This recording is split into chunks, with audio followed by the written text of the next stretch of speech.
Jerusalem.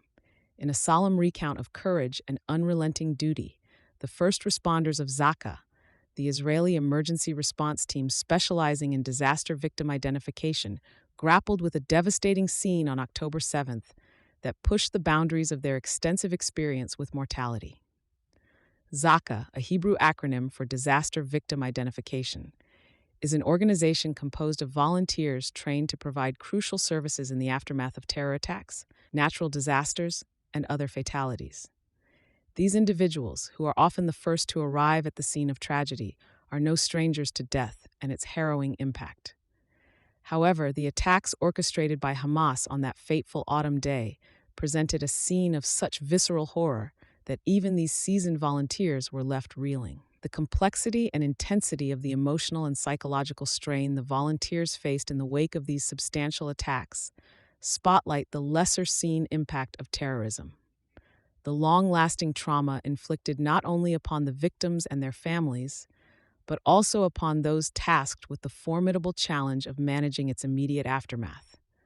As the world watches, often from a distance, the events unfolding in areas plagued by political turmoil and violence, it's easy to overlook the toll these incidents take on the first responders. The volunteers of ZAKA, who provide their services irrespective of race, religion, or nationality, are consummate professionals in their line of work. Still, they are also humans who, despite their preparedness, can be profoundly affected by the atrocities they witness. Their dedication to respectfully recovering human remains and ensuring proper religious rites reflects not only a commitment to their work, but also speaks to a broader context of humanity's resilience and compassion in the face of unspeakable acts. The account of what they encountered on October 7th gives rise to discussions regarding the support mechanisms necessary for these volunteers and others like them around the world, ensuring they have access to mental health resources to cope with the traumatic experiences they endure.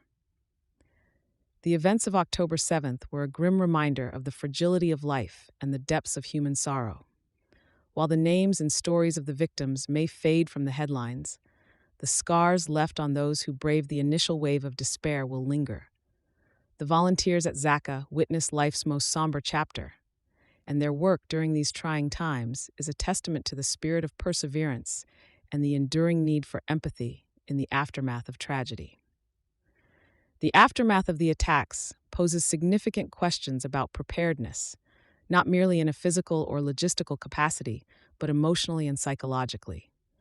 As we commend the brave work of these volunteers, a broader conversation must be had about providing long-term support to those who have stared into the abyss in service of their fellow human beings, ensuring they are not left to contend with the shadow of death alone.